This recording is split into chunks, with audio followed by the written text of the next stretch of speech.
Good evening, everyone. This is Mel Boynton from California, the National Council Advocacy Chair, and we're so glad you've joined us for this Advocacy Lead call. We are going to get started this evening with a couple of updates, and I hope you all got the document that was attached to Rachel's earlier email today. We also have Micah Spangler and, of course, Chris and Rachel from the home office. What I'd like to do is toss the ball here to Chris Watley and have him set the stage, and then we'll hand off to Micah. Go ahead, Chris. Great. Well, thanks. Thank you, everyone, for making time for this. In that it is a pretty important time for us to be convening. In that I think anyone who's watched the news cycle, who's seen Rex Tillerson go out the door, who's seen the coverage about what's the next shoe to drop in terms of the U.S. national security team, probably realizes that what seems to be happening at the White House is a consolidation of the Make America or the America First crowd, and a race to the exits for those who have perhaps more of a global engagement focus, as limited as that might have been, even with the cast of characters who are leaving the administration. So if we look back on 2017, we started the beginning of the administration with a really dire set of proposals by the Trump administration in terms of defunding major elements of the UN's work, everything from UNICEF, which helps vaccinate 40% of the world's children, to things like the World Health Organization that is key to protecting our own nation from pandemics. And then we ended the year by dodging the bullet a little bit, in part because Congress stepped up in ways that we had hoped they would, and they did so in part because we and our partners at the Better World campaign were so active. But also we had some surprising receptive audiences in the administration here and there, such as our own ambassador to the UN.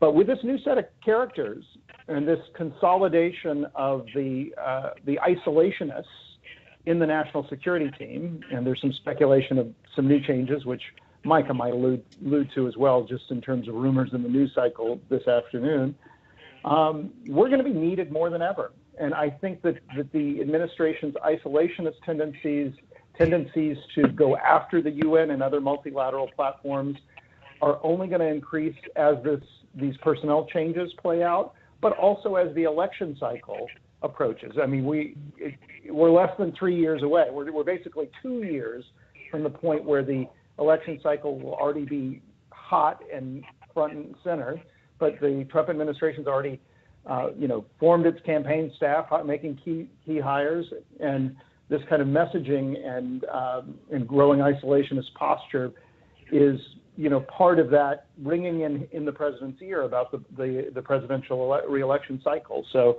we're going to be needed, but I'm going to leave it to Micah to talk about the really specific things that are moving in terms of funding for the UN on the Hill and how we're going to be able to exert our leverage between now and our leadership summit, but most importantly, when we're all together on Capitol Hill on June the 13th. So over to you, Micah. Thanks, Chris. And I think what you were alluding to there when you're talking about cast of characters is perhaps some of you have heard the rumors that John Bolton is, quote unquote, waiting in the wings to become the new national security advisor. I'm sure we're all very familiar with former Ambassador Bolton and his brief tenure at USUN. His famous quote that you could, knock the top 10 stories off of the UN Secretariat building and no one would notice. So obviously not a fan of the UN, and if he is put into that position, a lot of questions about, perhaps the value that the president has seen in the UN. That, as we mentioned previously, the Security Council has been down to D.C. twice, the full 15-member Security Council, been in the Oval Office. What would that relationship look like if Ambassador Bolton was guiding and advising the president? in addition, a lot of questions about what does CIA Director Pompeo mean for US-UN.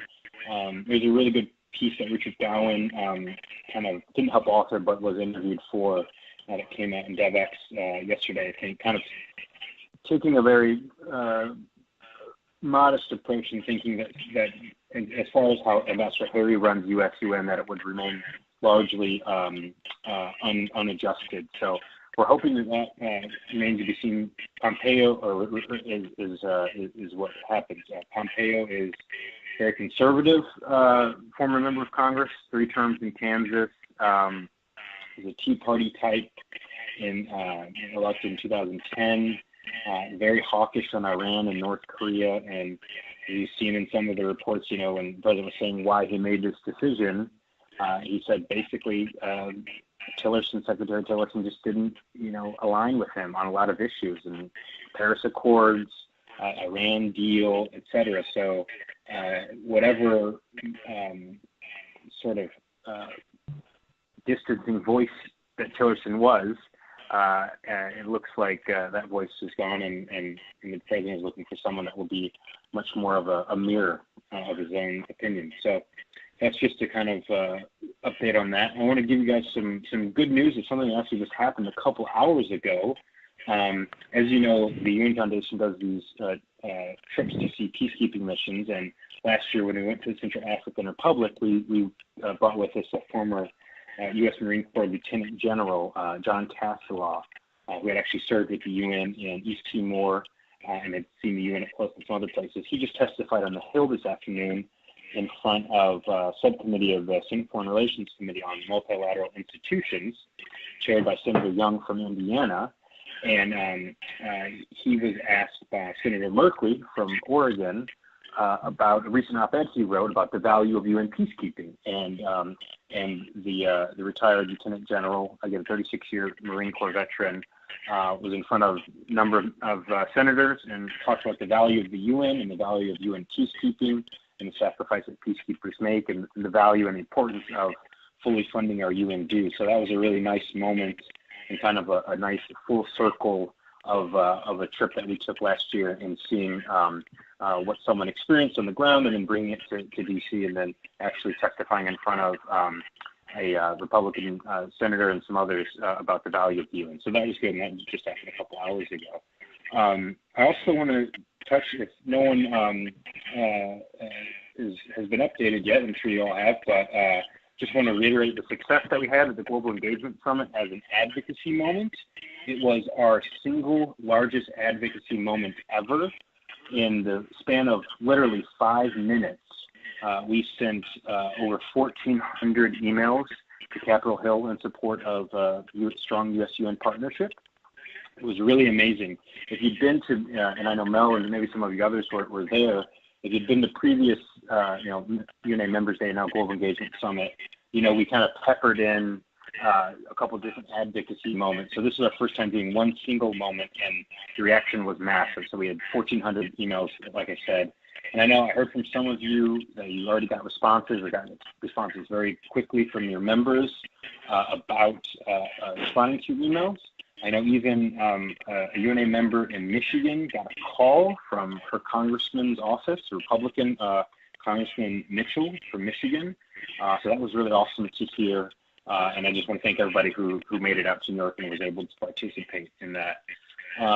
As far as funding update goes, no one really knows. We are in a bit of a holding pattern. We have been heard, so Congress has basically wrapped up work on the omnibus that will fund the government for the rest of fiscal year 18. At the same time, they're beginning negotiations and debates on FY19. But the omnibus, the big package, all 12 bills put together with a bow on them, heard it's going to be filed today. That didn't happen. So most likely scenario is either this Friday it will be filed or the coming Monday. If you're keeping track at home, you know that the government is, every time we have this call, the same thing. The government is scheduled to shut down March 23rd. So the way it would work, if it was filed, say, on Monday, it would hopefully make it to the floor on Wednesday, which would just be 2 days away from the actual deadline. We've heard that our bill, the State and Foreign Operations bill, is 90% done. There's some disagreement on a couple of things, but nothing related to us. We don't know what 90% means in terms of funding levels yet. It's kept a very tight lid on that. So we'll find out perhaps Friday or Monday what the specifics are. So until that, we won't have much more details. But what we will be doing is we have already our talking points down for our in-district push, which is going to be the next big break for Congress, which is the Easter break, which is March 26th to April 6th, the 2-week Monday to the following Friday, where we'll be sending out to you guys our new talking points that incorporate kind of the reality that we're working in, and some other materials for you if you are planning on doing some in-district meetings. So that will be coming out. We're actually working on it right now. It'll be coming out next week for you all. And with that, I'll turn it over to Chris and go from there. Thanks, Micah. Yep. I think I will pass it back over to Mel and just look forward to discussion. Okay. I think we have a number of issues we want to cover tonight to get everyone up to speed. I wanted to make sure we touch base on the online resources that we already have on the website, the unausa.org website under Advocacy, so that people are comfortable that they have what they need, which will be supplemented by the talking points that Micah and his team are going to be preparing. I also wanted to basically look at the next couple of months for timing of advocacy events.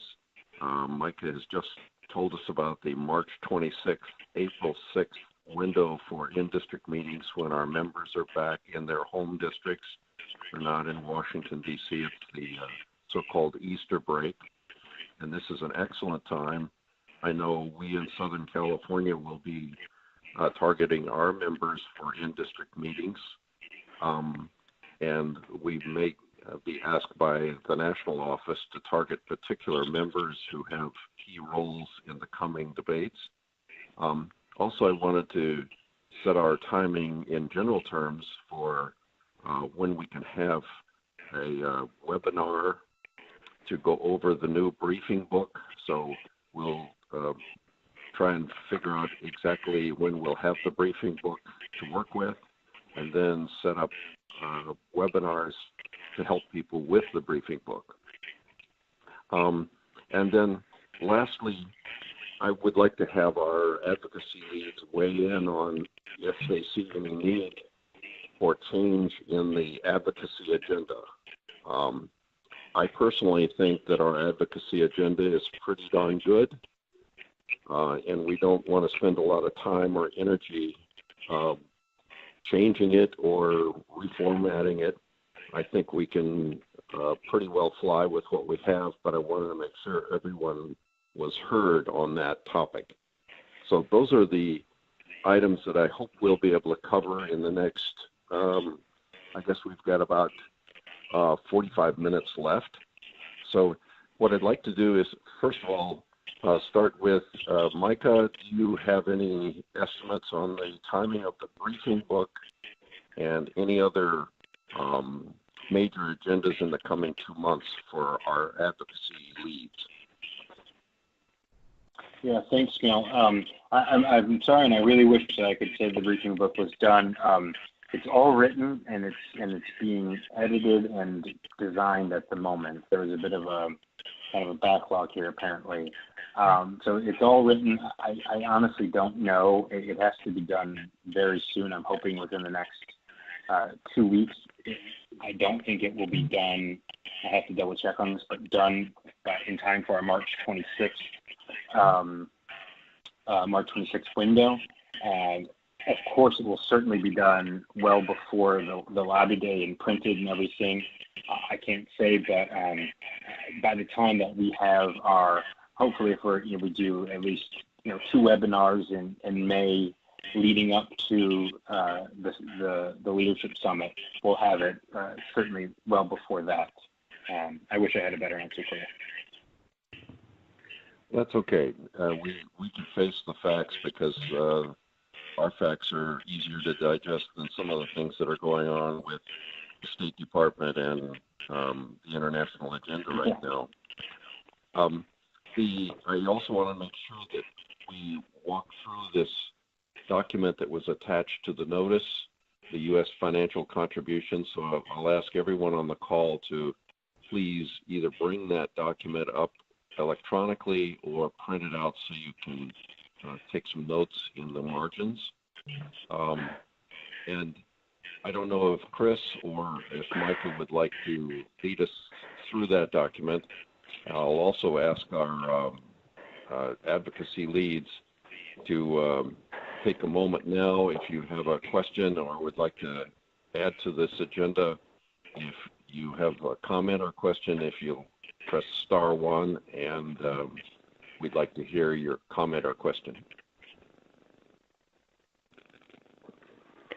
Well, while people are chiming in with their questions or comments, in terms of that document, I'm going to let Micah go into the granularity, but it basically lays out the specific accounts that Congress approves that cover the largest pots of our funding to the United Nations.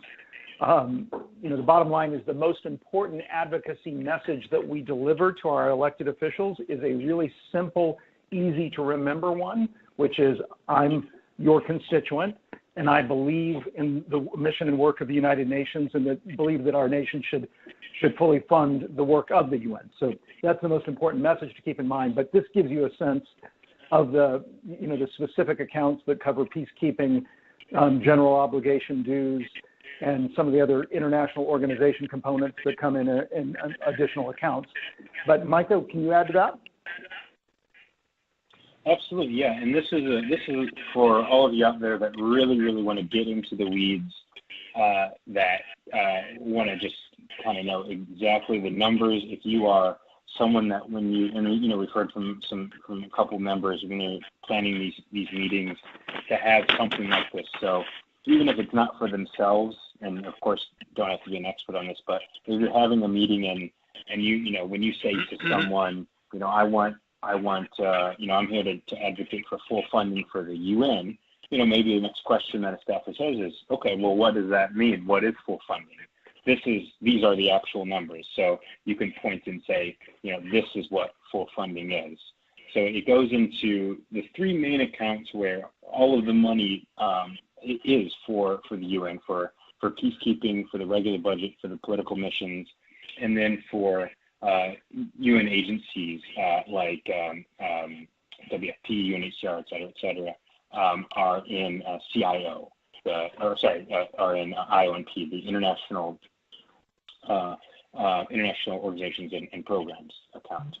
So this just kind of gives you a very full, and if you'll see in the beginning, it kind of talks about the last couple of years, FY 17, 18, and then what the House bill and the Senate bill was. So this is what's being finalized right now. These two on that first page, those 2 numbers. You see the FY 18 House bill and the FY 18 Senate bill. You can see there's differences obviously between them.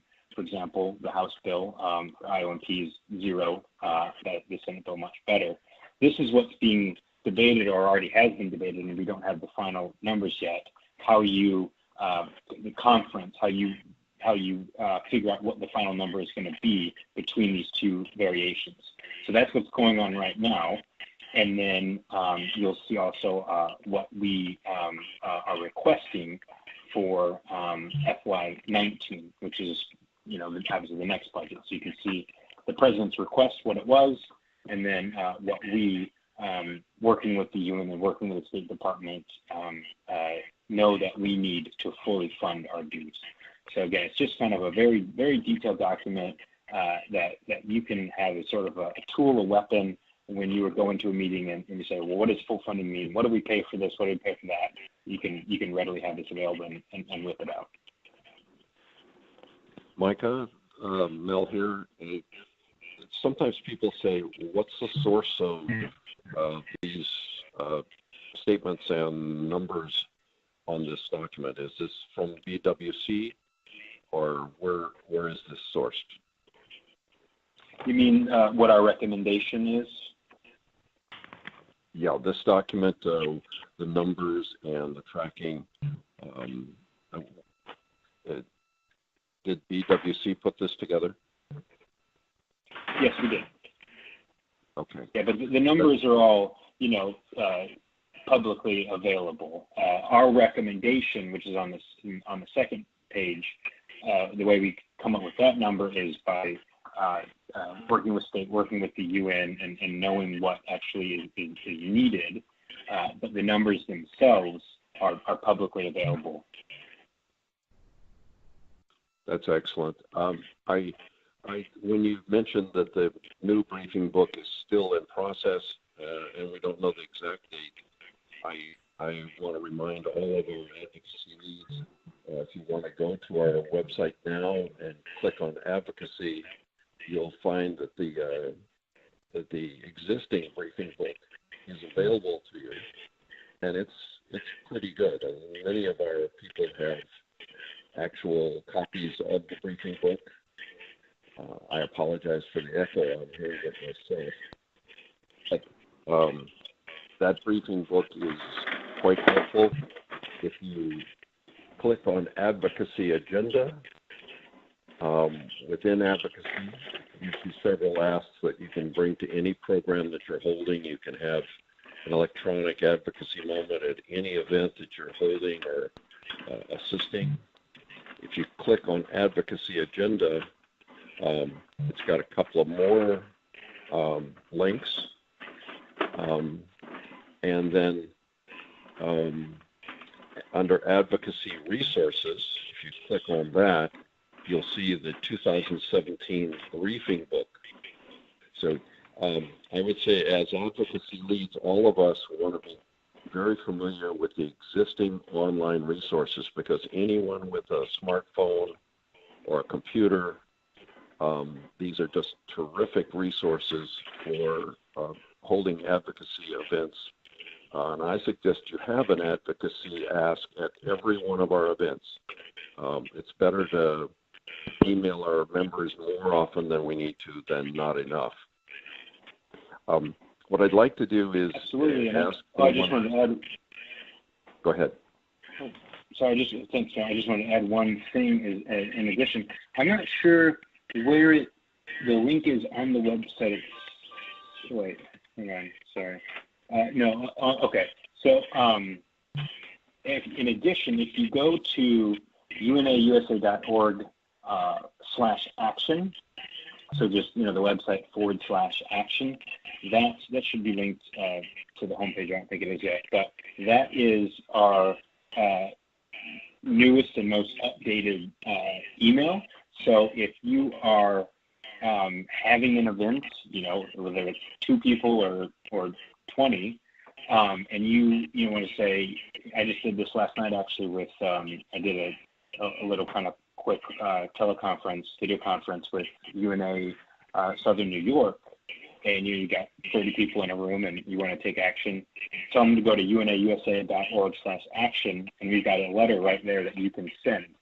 And also the language in that letter is very fresh, very updated, and can be used also. It's in the talking points that everybody will get, but if you are having an event or doing something, that's a very quick way. It's mobile friendly, that you can encourage people to take action right away. That's just excellent. I would like to open the line to some comments or questions. If we have advocacy leads that would like to make a comment or ask a question, I want to make sure you get to contribute to this session today. So we'll do that now.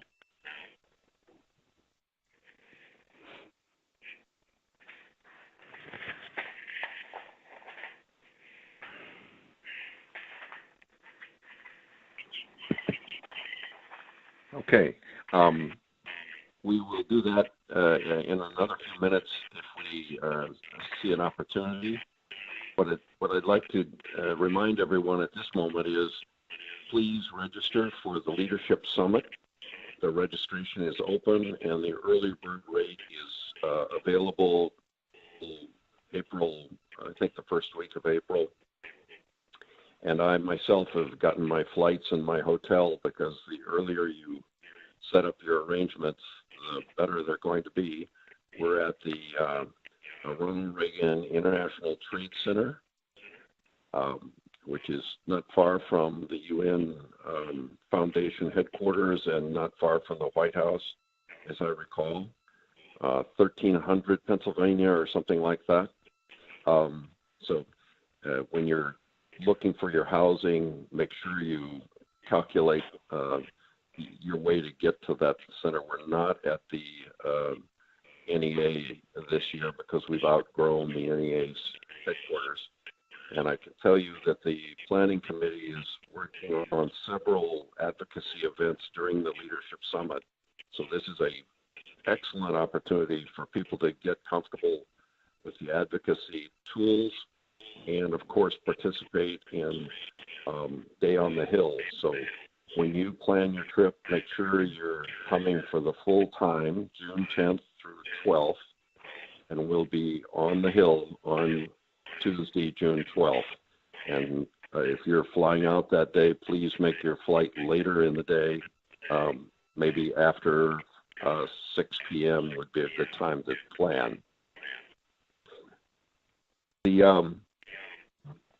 The rest of the next couple of months, I know we've talked about having webinars.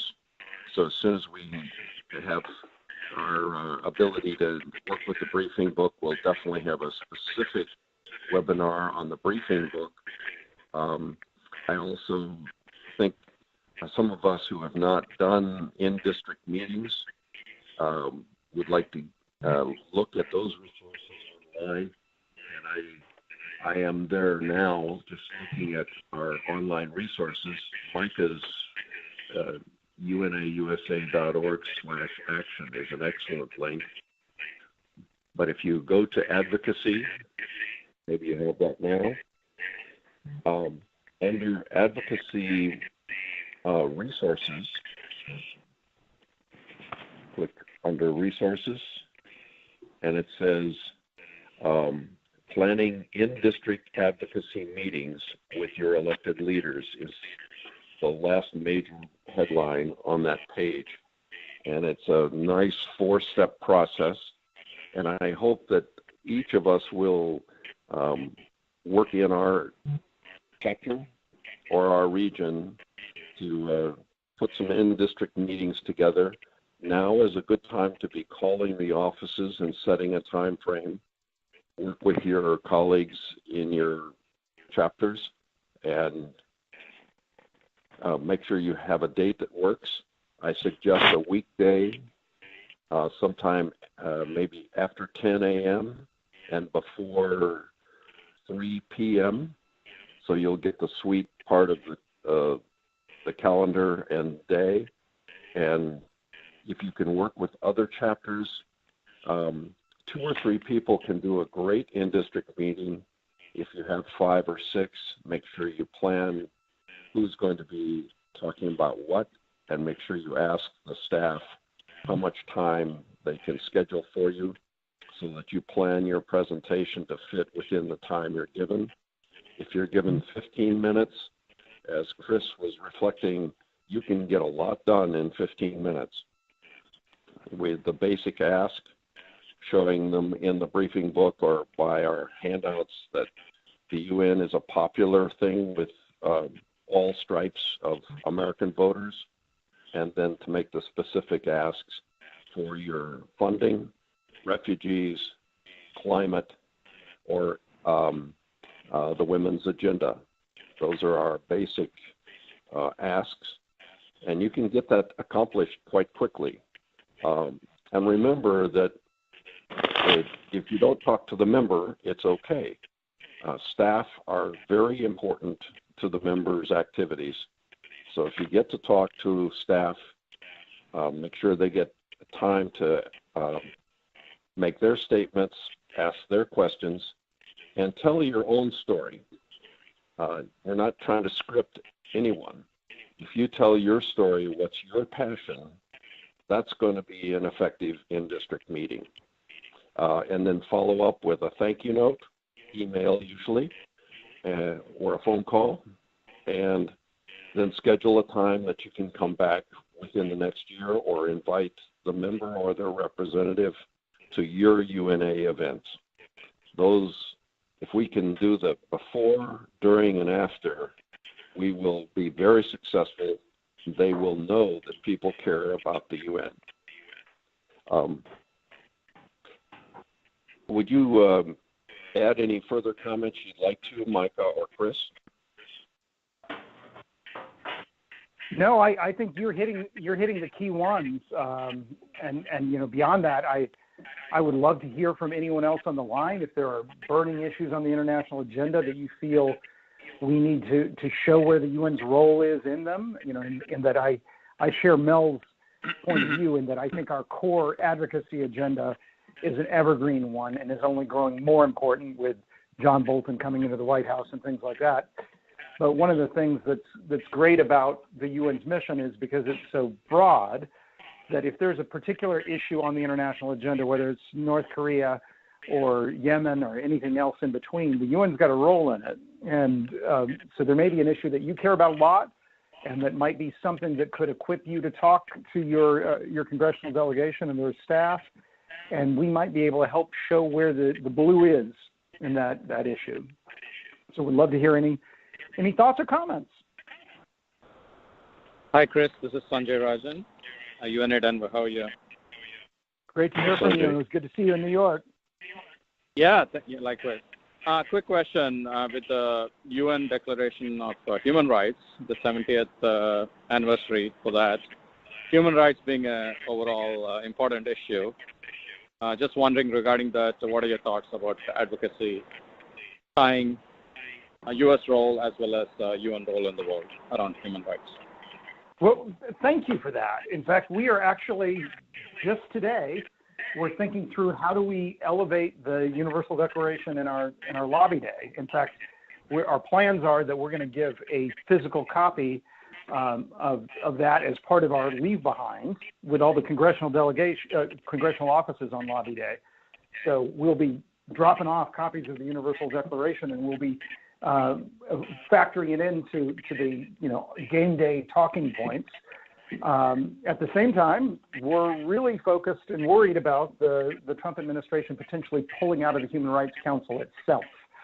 That's something that they have flirted with doing, and with if John Bolton's sitting there as the national security advisor, I think that becomes a deep risk. So human rights is growing in importance in our advocacy, in part because of the anniversary, but also in part because of these shifting seats in the White House.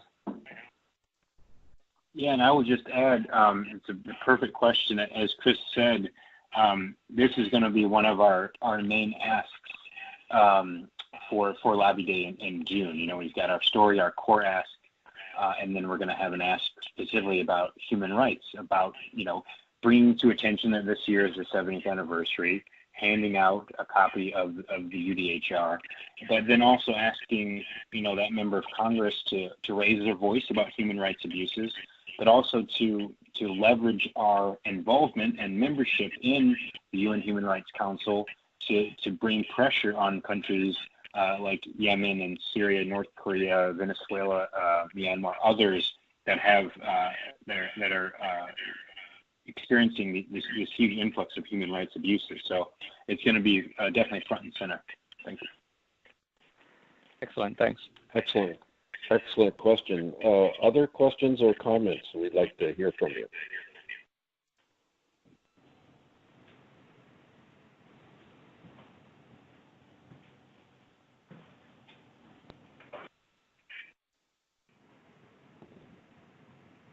Okay, if there aren't any right now, don't hesitate to be ready to do that. We're going to be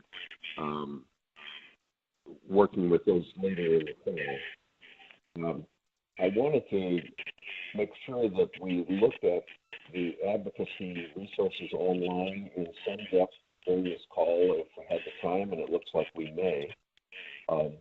If you go to Advocacy and go to Advocacy Resources, there are 7 tips there that are quite helpful. If you're at Advocacy and Advocacy Resources, it starts with the high-level page of fact sheets, advocacy guide, briefing book, information about the Congress and administration, and op-ed writing.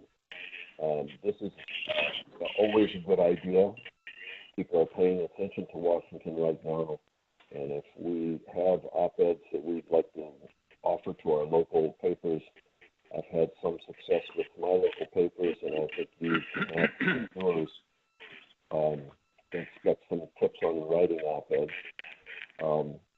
So fact sheets and talking points, those are a little bit dated. Some of them say 2016. I wouldn't hand those out as current materials, but they are good resources for the basics about the issues. So I would point that out to you and your members. If you're holding advocacy training, you can point to these things. They will be updated with the new website that's coming, but they are still useful materials. So it's not a big mistake that they're still there. There's another link to the briefing book. There's also some very helpful background materials like 60 Ways the United Nations Makes a Difference. This is classic, and a lot of people that are asked that question about our group, sometimes that's a very helpful resource for telling people why we're involved in the UNA. And it reminds us all the various ways that the UN is involved beyond peacekeeping and beyond the hot issues of the day, that the basic functioning of commerce and trade and of fair play and of moving forward on the SDGs, these are all kinds of ways through the agencies and the programs that the UN makes a difference. The link to the United States and the United Nations talks about our tremendous partnership with the UN. We are the most heard voice at the UN. So anyone that says it doesn't do anything for us isn't looking at the facts. And then finally, the UN system of agencies, it's a really clever map. It comes from the UN, and I've used that many times when I'm talking at schools. You can do this when you're talking to your fellow members or you're talking in a public forum to explain how the UN works. It's UN 101 on a single page. So I encourage you to print that out and know where it is and be ready to use it. Are there any questions or comments from advocacy leads at this point? Star 1 and go ahead and announce yourself.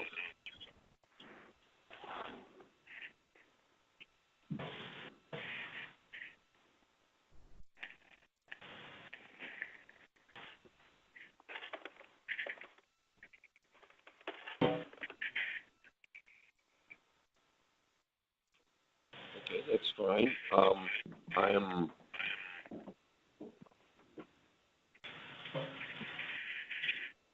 I was getting a signal here. I'm sorry, that's on my phone. I'll get back to them later. We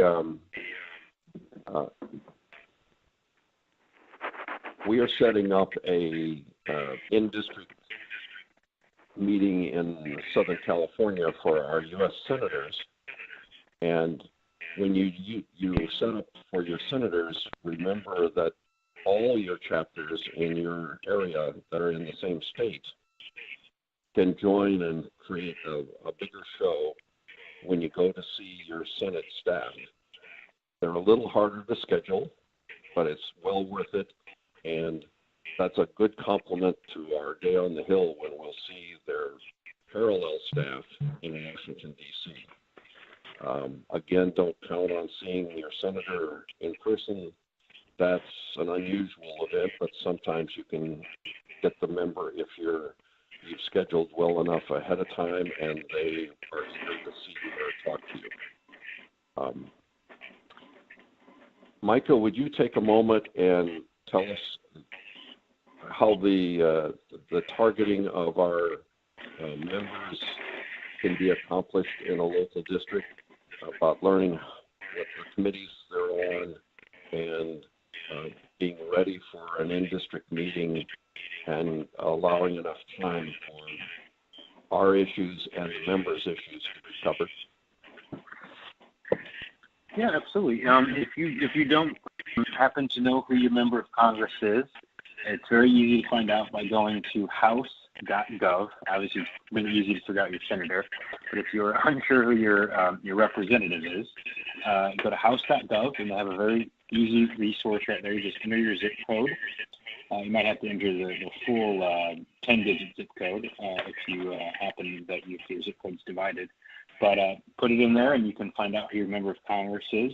And from there, you can click on their link to their official website, and every member of Congress has their membership of the committees that they serve on their website. Obviously, I was going to say you can't choose who your member of Congress is, but by definition, you can, I guess. But what I guess is when you're doing these meetings, you're going to be wanting to meet with whoever your member of Congress is, even if they're not on a committee that we care about, and those committees, kind of generally speaking, are Foreign Affairs Committee and Appropriations and Armed Services. Those are the ones that kind of touch on UN issues, but there's plenty of others. They serve on education or labor. There's certainly a UN connection there if you want to stress it. But we're just looking for you to reach out to whomever your member of Congress is. And if you are, perhaps, I know in California they're trying to do some meetings and reach out to members who they don't have UNA members in their district. That's something you might also want to consider. It takes a little more nuance, but it's certainly not impossible. But we're looking just to meet with whomever it is, whoever your elected official is. And I got to tell you, with what's going on, with what just happened in Pennsylvania 18, midterms are right around the corner. They are certainly going to be receptive. Perhaps that's the reason Congressman Mitchell in Michigan gave that constituent a call, who took the time to send him a quick email. They are going to be receptive. So, as Mel said, there's a step-by-step guide. When we send out the new revised talking points and resources for these districts, we'll also have a kind of freshened up version of that. It's basically 99% the same, just a couple of cosmetic things that I want to change. But we'll kind of lead you step by step how to do that. But the instructions that are on there right now are still exactly the same of how you would approach it. Calling the office, saying your constituent, you have a group of folks that want to meet and talk for 20 minutes about international affairs and the United Nations. And we're looking over the next 2 weeks to find a time to just come in for a few minutes to either talk to the member, him or herself, or someone that handles that issue. And that's how you want to approach it. And then using the talking points and the other materials that we'll be providing to you. Excellent. I know that when we go, we try to have the constituent talk, but it's not impossible for us to actually go anywhere near our chapter and say there are constituents in your district and we are the UNA representatives for this part of the country. It's going to be helpful no matter who's there if they know there are people and constituents that care in their districts. Micah, I believe one of the calendars of upcoming elections is at the National Conference of State Legislatures. You don't have to remember that big long name. You can just Google N as in no, C as in Charlie, S as in Sierra, and L as in Lima, NCSL. And it has resources including upcoming elections. So if you want to look at, you go to the, I'm looking at the site right now, there is a list of upcoming elections. and I'm looking for it right now. If somebody finds it, would you tell me? I found it here before. Would you repeat the link or where those are listed? Yes, please. It's on www.ncsl.org. That's NCSL, National Conference of State Legislatures.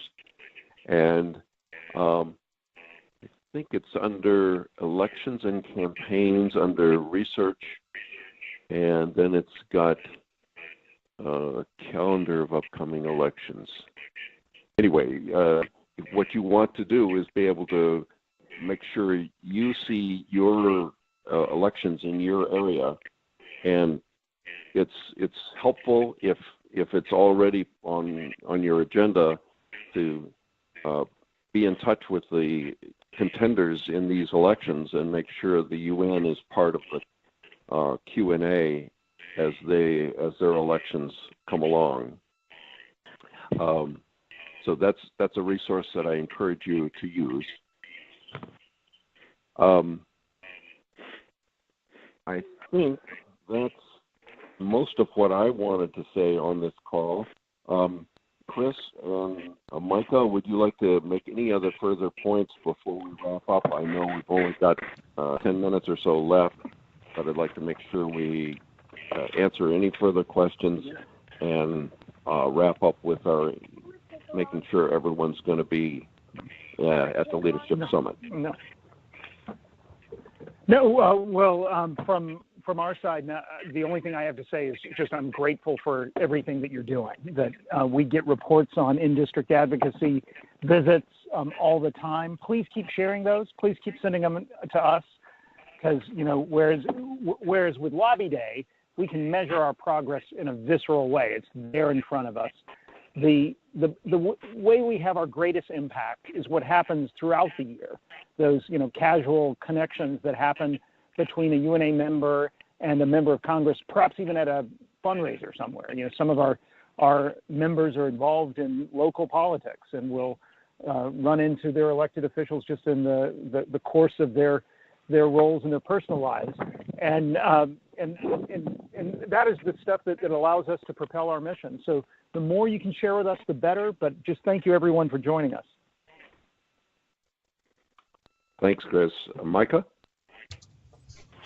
I would echo Chris, and actually, just something that just came across my desk as we were talking is we get a couple members every year to circulate a letter amongst their colleagues that goes to the chair of the State and Foreign Operations Subcommittee. Again, the subcommittee that controls the funding for the UN, and talking about the value of UN peacekeeping. And this letter just emailed to me a couple minutes ago. And we had 64 members of Congress sign this letter, the largest single number we've ever had. And so we'll get this circulated to you guys so you can actually see the list of the members. But that's something we'll want to thank them for when everybody comes in June. But just want to, echo what Chris said and let you know we've got, a large group of members of Congress that take the time to care about these issues. And so we've definitely got some champions and advocates in our corner. Super. I appreciate it. Is there any further comment or question? People? Go ahead. Was it 68 people that had signed? 64. Could I make a quick intervention? This is Rita Marin in the East Bay. Hey, Rita. Yes, Rita. Of course. I'm sorry, my connection has been sporadic. If you've already covered this, stop me. But the day after the Tuesday on the Hill is most likely going to be, as always has been, the breakfast with Senator Feinstein for her constituents. And we're going to have to sign up for that in advance so that we can let everybody know from the West Coast, because we all have to buy tickets and get our hotels early. We're going to find out as soon as we can, but we can never absolutely guarantee that there will be a breakfast. I'm prepared to guarantee it. That's only a personal guarantee. So please think about staying over until Wednesday, the day after the day on the Hill. And you'll get news as we get it from Senator Feinstein's office. Thank you, Rita. I'm staying over till Wednesday in case we get that breakfast. I've had years when we did and years we didn't, but it's worth trying. I have a question. Yes, please. So I'm the advocacy co-chair for UNA NCA. So I live in the district. But I was wondering if for those traveling from out of town for the Leadership Summit, if there's been any initiative to have a block of hotel rooms in a particular hotel near the venue and getting a nonprofit rate for UNA. We're considering it. Is Rachel back on the line? Yeah, we're considering it. Our events team is on travel for the next couple of weeks, but I have put in the request. The only issue is the rate that they get may not be the best, the best rate. You might get a better rate by going through hotels.com, or some people do Airbnb. So the struggle is our members may or may not do the room block because there's so many different options these days. But we are going to look into it. That's also the same time as I think Gay Pride. Yeah. So that happens to be one of our issues, but it also makes it hard to get a block of rooms. Right. Yep. We've tried in the past, but the rate that they gave me, I didn't think was better than what you could get as, going to an online website. And we also often have success getting access to the GW dorms for some of our members, particularly our student members who are coming in from across the country. We'll see where we get on that. But yeah, our challenge is unlike, a professional conference where everybody's coming in from a particular professional milieu, and you're all staying in the same place, and you're expensing it out to your working life. We're coming in as passionate advocates from all different generations, from all different income levels, with sometimes 8 students crowding in, other people looking for something much more comfortable and combining a Washington vacation with their time in advocacy. So we've had trouble in finding a block that would work for a sufficient number of members, but with many, many more people coming each year, we're getting to the point where that may be a possibility. So we'll see. Yeah, that's helpful. I know that I'm sharing my room, and I encourage people to share their rooms. That gets the rate down as well. I did just find the primary election calendar. If you Google NCSL 2018 primary election dates, it will pop. And it goes state by state, so look for your state and see if your primary is coming up. Most of them are in the future. Pennsylvania just had a special election, but these primaries, I know in California it's June 5th, and so we're keeping that in mind. Look at your state, and it helps you look for your activities for advocacy in the primary cycle. Other comments or questions before we have to say goodbye? We only have a couple of minutes left.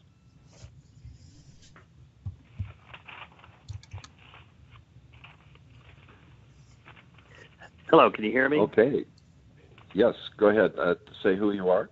Thank you. Yeah, this is Bob Lumley-Sapansky from Center County, Pennsylvania. And we held an event last night with a former U.S. ambassador to Mozambique and Peru, and he received Distinguished Service Award from the State Department. And the best thing about the evening was we probably had 25 Model UN high school kids there and 25 college students from our Penn State chapter. So it was really great to see the young people involved, and he gave them the call to advocacy, saying, you need to step up and help, because we're passing all this mess to all of you. So it was really great to see young people involved. But one of the things the young kids, especially today with the walkout in the schools, they were really concerned over gun violence and what's going on. And they wondered if there was some resource, some tie-in to the Sustainable Development Goals as far as violence and gun violence that they can use in their advocacy as well. So I don't know if there's something UNA USA has addressed at all, but if there was, it'd be great to get that information out to other chapters for our young people. Well, thank you for asking, and it's something that came up in our Global Engagement Summit as well. And I think that we always need to be a platform for discussing issues like gun violence and connecting it to the SDGs, which you can. There's Goal 16 is about is the rule of law and conflict goal in the SDGs, and there are very specific things on violence that you can connect. But we have to approach this with abundant caution for all sakes, in part because there is a narrative on the right side of American politics that the UN is this global body that's going to come and take your guns away, which is false, and it is used as a smear against the UN's true mission. But also making that narrative can also undermine the legitimate efforts by local gun control advocates who are looking at the state level to get some rational measures put in place. So if we were to slap a big UN brand over a domestic call to action on gun control, we could undermine our ability to create champions on the Hill for the mission and work of the UN, because if it would tie into that conspiracy narrative of the UN's all about taking your guns away, and it could also undermine those very tenuous and important and impactful advocacy discussions that are happening purely on gun violence and gun control. So I think that we need to be a platform for discussion. We need to show how these things do connect. That when we are advancing the goals, it's about creating peaceful society at home too. But when it comes to gun control, if we ever come out as a UN-related body is in favor of specific measures on gun control, we will only hurt those domestic gun control audiences and hurt ourselves at the same time. Okay, thanks.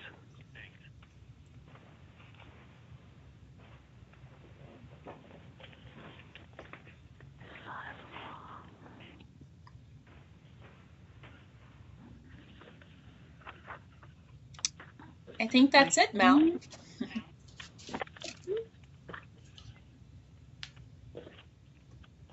All right.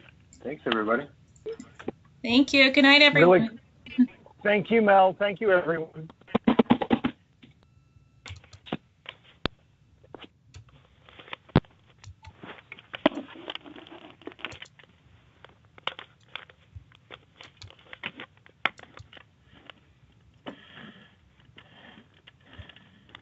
Thanks, everyone. I got too close to my phone and it hung up. So we appreciate everyone being on the call tonight. Good night.